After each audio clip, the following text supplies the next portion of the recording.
Catcher गिर गया था ना, तो मैंने सोचा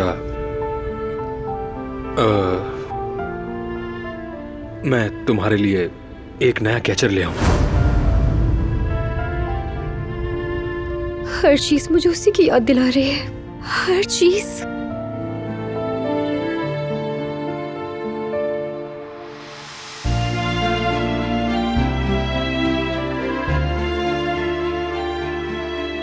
मुझे कुछ भी करके खुद को रोकना होगा। अगर मैं अपने दिल को खामोश कर दूं तो शायद मेरी तकलीफ कुछ कम हो जाए।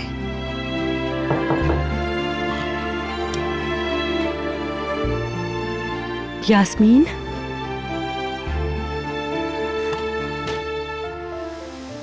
मैं तुम्हारे लिए कुछ फ्रूट्स लाई हूं।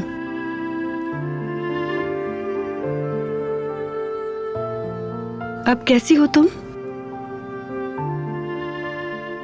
मैं तुम्हें फोर्स करना नहीं चाहती, लेकिन अगर बात करना चाहो तो मुझे बुला लेना। मैं हमेशा तुम्हारे लिए हाजिर हूं। खुद को हल्कान मत करो, मैं हूं ना। चलो मेरी जान, ये जल्दी से खा लो। शाबाश।